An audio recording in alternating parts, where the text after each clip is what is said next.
রব্বুল আলামিন, এই কাজটি যদি আমি তোমাকে ভয় করি করে থাকি রব্বুল আলামিন, তাহলে মেহেরবানি করে পাথরটা সরাই দাও। আমার নবীজি বলছেন সঙ্গে সঙ্গে পাথরটি গুহা মুখ থেকে সরে গেল। আল্লাহ পাককে ভয় করার, ভয় করে চলার একটি দৃষ্টান্ত, এভাবে অনেক দৃষ্টান্ত হাদিস শরীফের মধ্যে এবং কোরআনের মধ্যে রয়েছে। প্রিয় ভাই সব, মানুষের মর্যাদা টাকায় বাড়ে না। আপনি সৈয়দ বংশের লোক, এটা দেখার আল্লাহর কোনো জরুরত নাই। আপনি বড় আলেম, এটা দেখার জরুরত আল্লাহর নাই।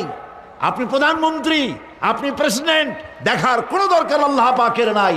কোন পয়গম্বরের বাপ, কোন পয়গম্বরের মা, কোন পয়গম্বরের স্ত্রী, তাও দেখার দরকার নাই আল্লাহ পাকের। আল্লাহ পাকের কাছে মর্যাদা ইন্না আকরামাকুম ইনদাল্লাহ